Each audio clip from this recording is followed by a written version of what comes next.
Assalamualaikum warahmatullahi wabarakatuh. Perkenalkan, nama saya Muhammad Ria Prialdi Nasution, NIM 118207126362.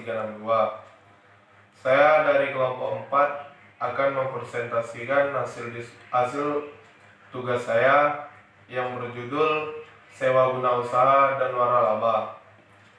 Yaitu yang pertama, sewa guna usaha atau leasing adalah segala kegiatan pembiayaan perusahaan dalam bentuk penyediaan barang-barang modal yang penggunaannya diserahkan pada satu perusahaan melalui pembayaran secara berkala dalam jangka waktu tertentu. Dalam setiap transaksi leasing, di dalamnya selalu melibatkan tiga pihak utama, yaitu lessor yang menyewakan dan lessee yang menyewa. Yang kedua ada supplier dan yang ketiga ada bank. Adapun mekanisme transaksi leasing, yaitu mekanisme leasing merupakan dasar-dasar suatu transaksi leasing atau basic leasing. Pihak lessee berkewajiban membayar sewa secara periodik kepada lessor sebagai kompensasi atas penggunaan barang tersebut. Adapun keputusan Menteri Keuangan nomor 1169/KMK.01/1991 tentang kegiatan leasing dapat dilakukan dengan cara berikut. Yang pertama, sewa guna usaha dengan hak opsi atau finance leasing. Yang kedua, sewa guna usaha tanpa hak opsi atau operating leasing. Sewa guna usaha dengan hak opsi, yang pertama, jumlah pembayaran sewa guna usaha selama masa sewa guna usaha pertama ditambah dengan nilai sisa barang modal harus dapat menutup harga perolehan barang modal dan keuntungan lessor. Yang kedua, masa guna usaha barang-barang modal ditetapkan sekurang-kurangnya minimal 2 tahun untuk golongan 1, minimal 3 tahun untuk golongan 3 dan golongan 2 dan 3, minimal 7 tahun untuk golongan bangunan. Yang ketiga, perjanjian sewa guna usaha memuat ketentuan mengenai hak opsi. Yang kedua, sewa guna usaha tanpa hak opsi. 1. Jumlah pembayaran leasing selama masa leasing pertama tidak dapat menutupi harga perolehan barang yang dilesikan ditambah keuntungan yang diperhitungkan oleh lessor. Yang kedua, perjanjian leasing tidak memuat ketentuan-ketentuan mengenai hak opsi bagi lessor. Yang kedua ada waralaba.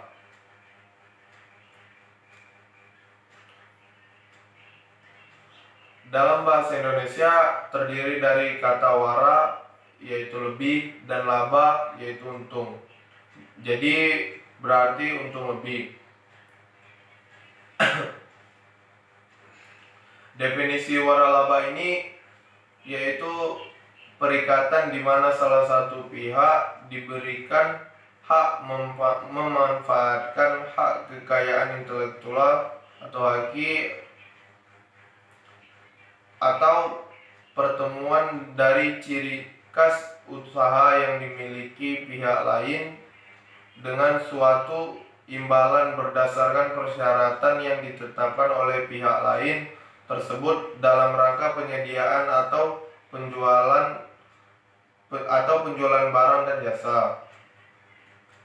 Sedangkan menurut Asosiasi Franchise Indonesia, waralaba adalah suatu sistem pendistribusian barang atau jasa kepada pelanggan akhir di mana pemilik merek atau franchisor memberikan hak kepada individu atau perusahaan untuk melaksanakan bisnis dengan merek, nama, sistem, prosedur, dan cara-cara yang telah ditetapkan sebelumnya dengan dalam jangka waktu tertentu meliputi area tertentu.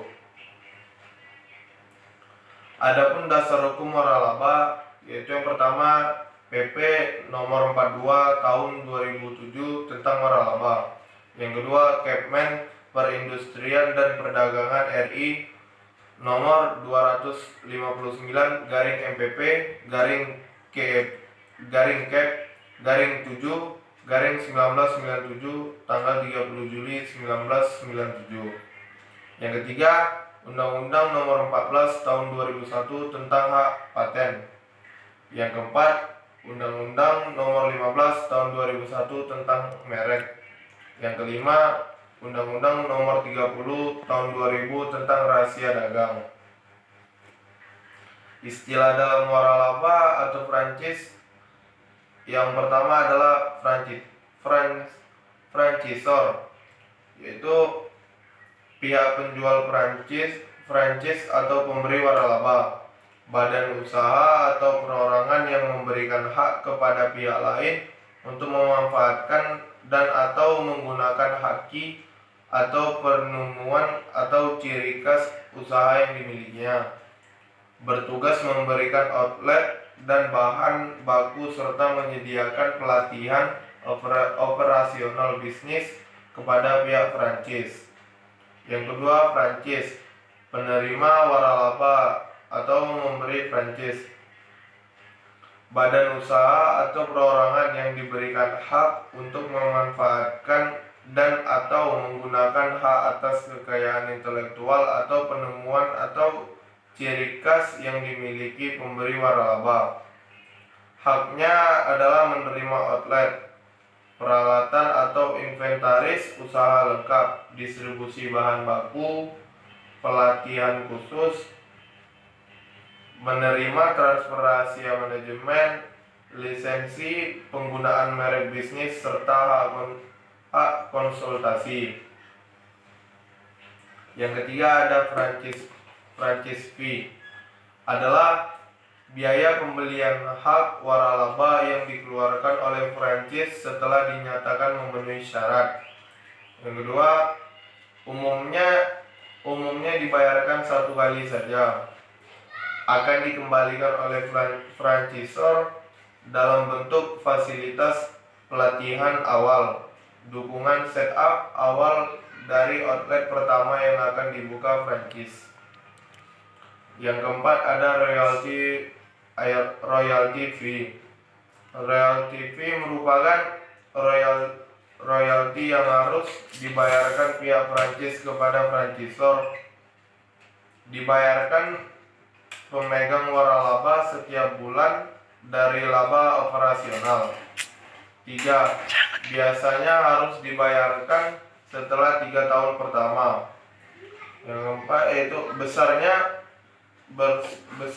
berkisar 5-15% dari penghasilan kotor yang layak 10%. Biasanya dikeluarkan untuk pemasaran. Yang kelima ada advertising fee, yaitu biaya pemasaran atau promosi atau periklanan, merupakan biaya yang dibayarkan oleh franchise kepada franchisor untuk membiayai pos pengeluaran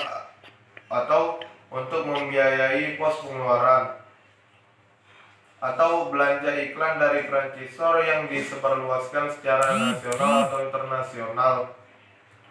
Besarnya maksimal 3% dari penjualan. Biasanya dikumpulkan secara kolektif dari franchise untuk membiayai iklan di TV misalnya, atau iklan di mana saja. Adapun ketentuan perjanjian waralaba yaitu pasal 2 dan 3 PP nomor 16 tahun 1997 menjelaskan ketentuan sebagai berikut. Yang pertama, waralaba diselenggarakan berdasarkan perjanjian tertulis antara kedua belah pihak dengan ketentuan yang berlaku dalam hukum Indonesia. Yang kedua, sebelum membuat waralaba, pemberi waralaba wajib menyampaikan keterangan kepada penerima waralaba secara tertulis dan benar mengenai A. nama pihak pemberi waralaba. B. Hak atas kekayaan intelektual atau penemu atau ciri khas usaha yang menjadi objek waralaba. C. Persyaratan yang harus dipenuhi penerima waralaba. D. Bantuan yang ditawarkan pemberi waralaba kepada penerima waralaba. E.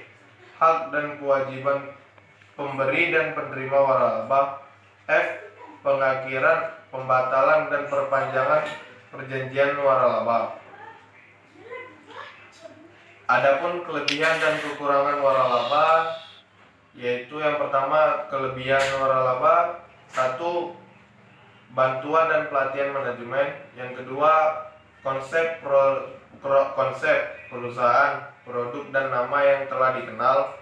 Yang ketiga, bantuan dan keuangan memulai usaha diperlukan uang yang besar, dan seringkali wirausahaan hanya mempunyai sumber dana yang terbatas.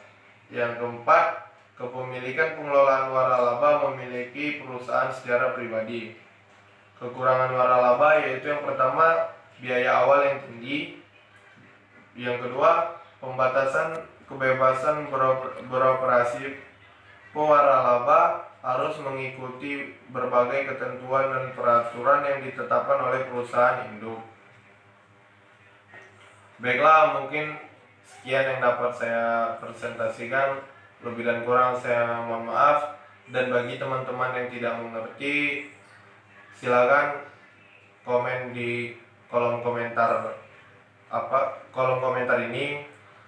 Baiklah, lebih dan kurang saya mohon maaf. Billahi taufiq wal hidayah. Wassalamualaikum warahmatullahi wabarakatuh.